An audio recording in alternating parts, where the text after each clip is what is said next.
माँ के आंसुओं का हिसाब। कृपा और रवि शादी के बाद आज पहली बार घर आ रहे थे। शादी के तुरंत बाद दोनों हनीमून को निकल गए थे।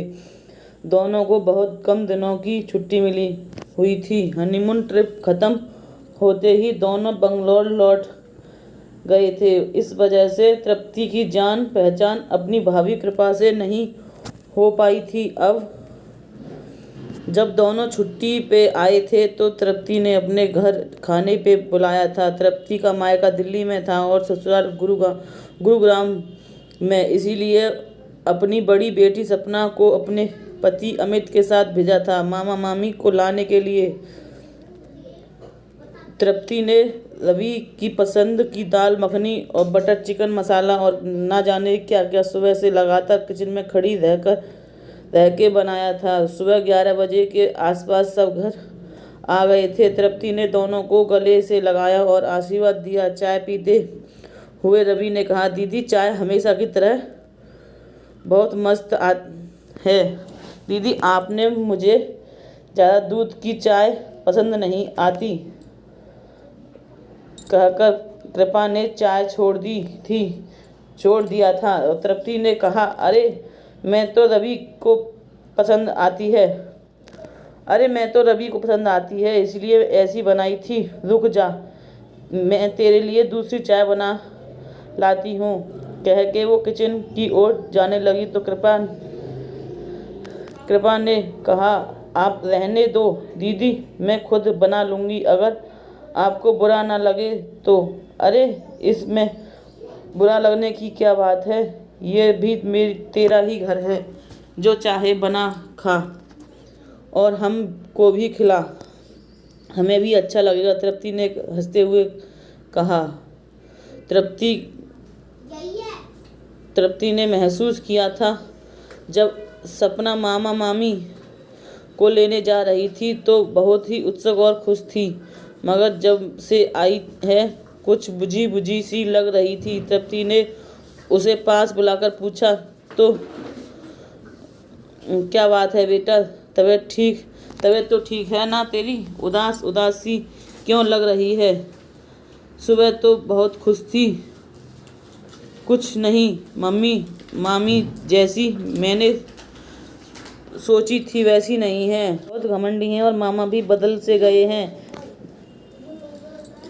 देखा नहीं आपकी चाय को भी कैसी नकार दी, जब कि आपकी चाय की तो हम सब हमेशा तारीफ करते हैं। अरे बेटा, उसने हमें अपना समझ के ही अपनी पसंद नापसंद बता दी। देखा नहीं कैसे खुद ही जाके अपने लिए चाय बना ली थी, वरना कौन किचन में जाकर कुछ बनाता है आजकल। रहने दो मम्मी, अभी लंच के वक्त देखना, आपने जितने भी डिश बनाई है सब में कुछ ना कुछ मीन में निकालेंगी। चुप कर, तृप्ति अपने सपनों को डांटते हुए कहा। वो ना खाए, मेरा भाई तो खाएगा, मैंने उसकी पसंद की सारी डिश बनाई है, वह कहाँ उसे ये सब मिलता होगा। मम्मी मैंने तो ये जो देखा तुम्हें बता दिया, बाद में बाथरूम में बैठ के मत रोना। सपना ने तृप्ति के गालों को खींचते हुए कहा, चुप कर, 15 की हुई नहीं है और बातें दादी अम्मा जैसी करती है। तृप्ति जब नीचे आई, कृपा और रवि बाहर जाने की तैयारी कर रहे थे। तृप्ति ने कहा, अभी तो 1 बज रहा है, खाना खा के कहीं चले जाना। रवि, मैंने तेरी पसंद की डिश बनाई है, ठंडा हो जाएगा तो भी टेस्ट अच्छा नहीं लगेगा। दीदी शाम को हमें जल्दी भी जाना है, आज डिनर इसके मामा के घर है, वो यही गाड़ी भेजने वाले हैं, इसलिए हम अभी जाके जल्दी से आ जाएंगे, रवि ने कहा और दोनों बाहर चले गए। दोपहर के 2 बज गए थे। बच्चों ने तृप्ति से कई बार खाना परोसने का आग्रह किया था। तृप्ति हर बार माँ मामी को आने दो कहकर टाल चुकी थी। जब 3 बज गए तो अमित, जो अब तक चुपचाप बैठे थे, गुस्से गुस्से में बोले, तेरे भाई भाभी के इंतजार में मेरे बच्चे क्यों भूखा रहेंगे? जल्दी से खाना निकाल, मुझे भी जोर से भूख लगी है। चाहे तो उनका इंतजार कर लेना। तृप्ति ने जल्दी से रवि को फ़ोन लगाया। कृपा ने फ़ोन उठाया और बोली, दीदी आप लोग इंतजार मत करो, खाना खा लो, हमने हल्का सा खा लिया है। तृप्ति को बहुत गुस्सा आ रहा था, वो बड़बड़ा रही थी, सुबह से इतनी दिल से सब कुछ बनाया और महारानी बोल रही हैं बाहर से खा लिया है और इनके इंतज़ार में मैंने अपने बच्चों को इतनी देर भूखा रखा हुआ था। अमित और बच्चों के लिए थाली लगाती वह अपने आंसुओं को रोकने का प्रयत्न कर रही थी और बार बार नल से पानी लेकर मुंह धो रही थी। सपना ने अपनी माँ के आंखों में आंसू देख लिया था। अभी बच्चे खाना खाकर उठने ही वाले थे कि रवि और कृपा बच्चों के लिए ड्रेस और आइसक्रीम कर आते हैं। चल जल्दी से हाथ धो ले, खाना लगाती हूँ, मैंने भी नहीं खाया है अभी। तो तृप्ति कृपा और रवि से बोलती है। कृपा डाइनिंग टेबल पर रखी डिशों को देखकर बोलती है, दीदी आपने तो फालतू में इतना सारा बना डाला, मुझे तो हल्का खाना ही पसंद आता है। लंच में हैवी खा लूँ तो नींद आने लगती है और बटर चिकन तो मैं छूती तक नहीं हूँ। इतना सारा बनाने से पहले एक बार हमसे पूछ तो लेते। इनको भी बटर चिकन दाल मखनी सब नहीं खाने दूंगी। अब से देख नहीं रहे हो कि कितने मोटे होते जा रहे हैं। रवि हाथ धोने जा रहा था। कृपा की बात सुनकर बिना हाथ धोए ही डाइनिंग टेबल पर आके बैठ गया। सपना ने तृप्ति की ओर देखा और तृप्ति उससे बिना नज़र मिलाए ही वॉश बेसिन की ओर चली गई थी। कृपा आइसक्रीम का डिब्बा खोले के सबके लिए आइसक्रीम लगा रही थी। रवि बोला, ये कृपा की सबसे पसंदीदा आइसक्रीम है, यहाँ पर मिलेगी, इसकी हमें उम्मीद नहीं थी। बच्चा पार्टी तुम लोग भी खा के देखो, हमेशा मामी को याद करोगे। कृपया बोली, ये बहुत ही टेस्टी आइसक्रीम है, एक बार खाओ तो छोड़ने का मन ही नहीं करता। मैं तो एक बार में ही सारा डब्बा ख़त्म कर सकती हूँ। सपना ने कहा, मुझे ये वाली आइसक्रीम पसंद नहीं है, ये तो यहाँ हर नुक्कड़ में मिल जाती है, यहाँ तो गली के कुत्ते भी नहीं खाते इसको। ऐसा गुप्ता आंटी बोल रही कल परसों हैं ना छोटी। उसने अपनी छोटी बहन की ओर देखकर बोला, वैसे भी मैंने मम्मी के हाथ का इतना टेस्टी खाना खाया है, कल तक तो मैं अपने मुंह से उसका टेस्ट और खुशबू से खुशबू नहीं जाने दे सकती।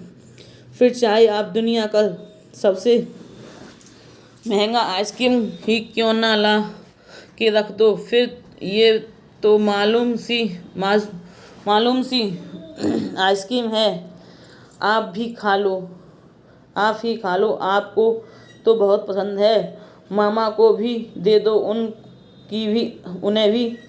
उनकी भी अच्छा लगेगा। कृपा को उसकी ये बात बहुत बुरी लगी थी, ये उसके चेहरे से ही जान पड़ता था, पर उसने कुछ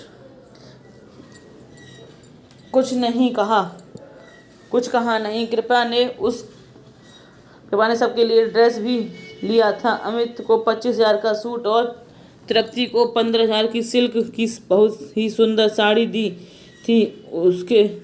उसने बच्चों के लिए भी बहुत ही महंगे और सुंदर कपड़े लिए थे। जब कृपा ने सपना को उसका ड्रेस दिया तो सपना बोली, क्या मामी एक बार फ़ोन करके तो पूछ तो लेते कि मुझे ऐसे ड्रेस पसंद भी हैं कि नहीं। मम्मी भी आपका लिहाज करके कुछ बोल नहीं रही, उनको भी इस तरह की कलर बिल्कुल पसंद नहीं आती, पापा तो इस तरह का सूट बिल्कुल नहीं पहनते। आप तो सब अपनी पसंद से ले आए, दूसरों को पसंद भी आएगा कि नहीं पूछ लेते, कुछ भी उठा लाए। आप एक काम करो, इसे अपने मामा मामी और उनके बच्चों को दे दो। कृपा गुस्सा से बोली, अगर कोई प्यार से दे रहा है तो ले लेना चाहिए, उसमें कमियां मत निकाला करो, दूसरों की भावनाओं की कदर करो, इतनी तो तमीज रखो। अब तुम कोई छोटी बच्ची नहीं हो। सपना भी कहाँ चुप रहने वाली थी। उसने सुबह से अपनी माँ की आंखों में आंसू देखे थे। उसने कहा, ये तमीज़ तो आपको सीखनी चाहिए मम्मी ने सुबह से इतनी मेहनत करके सब आप लोगों के लिए खाना बनाया था। कम से कम आप लोग उनकी खुशी के लिए थोड़ा सा खा लेते तो एक दिन में कोई मोटे नहीं हो जाते। अगर आपको नहीं पसंद था तो मामा को खाने देते, तब भी माँ बहुत खुश हो जाती, उनका दिन बन जाता। पर नहीं, आप लोग बाहर से खा के आ गए। रवि ने अमित की ओर देखकर बोला, जीजाजी